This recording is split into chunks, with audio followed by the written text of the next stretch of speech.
جس جانور کا پیدائشی طور پر ایک خصیہ ہو یعنی ایک کبورہ، تو اس کے بارے میں بھی عام طور پر سوال پوچھا جاتا ہے کیا ایسے جانور کی قربانی جائز ہے یا نہیں؟ تو اس کا جواب یہ ہے کہ اصولی طور پر قربانی کے جانور کو تمام زہری عیبوں سے صحیح سلامت ہونا ضروری ہے۔ عیب دار جانور کی قربانی جائز نہیں، مثلا جس کے تھن کٹے ہوئے ہوں یا سینگ جڑ سے ٹوٹا ہوا ہو،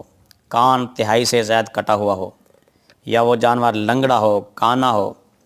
تو اور عیب سے مراد وہ عیب ہے جو تاجروں کے نزدیک عیب سمجھا جاتا ہو اور اس کی وجہ سے قیمت میں کمی ہو۔ خصی ہونا یہ تاجروں کے نزدیک عیب شمار نہیں ہوتا، اور نہ ہی خصی ہونے کی وجہ سے جانور کی قیمت میں کوئی فرق پڑتا ہے، بلکہ خصی جانور کی قیمت زیادہ ہوتی ہے، اور سنت سے بھی خصی جانور کی قربانی کرنا ثابت ہے۔ جب خصی جانور کی قربانی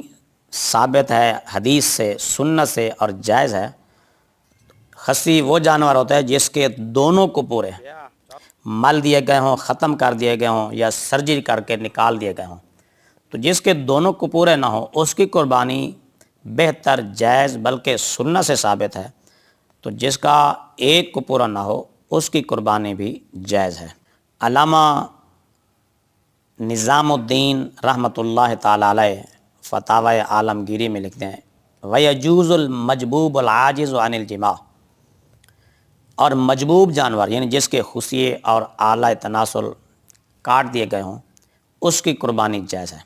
علامہ شامی رحمۃ اللہ تعالی علیہ فرماتے ہیں وَتَجُوزُ التَّضْحِيَّةُ بِالْمَجْبُوبِ الْعَاجِزِ عَنِ الْجِمَاعِ، وہ جانور جس کے خصیے نکال دیے گئے ہوں، اعلیٰ تناسل کاٹ دیا گیا ہو، جو جفتی سے عاجز ہو، مادہ کے قابل نہ رہا ہو، اس کی قربانی جائز ہے۔ تو اس سے معلوم ہو کہ اگر ایک خصیہ پیدائشی طور پر نہ ہو تو اس کی قربانی جائز ہوتی ہے، کیونکہ نہ تو وہ مقصود ہے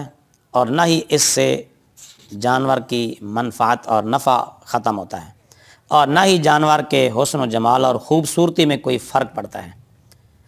اور کپورے کھانا چونکہ مکروہ تحریمی بھی ہے، اس لیے گوشت میں بھی کوئی نقصان نہیں ہوا، تو لہذا وہ جانور جس کا پیدائشی طور پر ایک خصیہ ہو تو اس کی قربانی جائز ہوتی ہے۔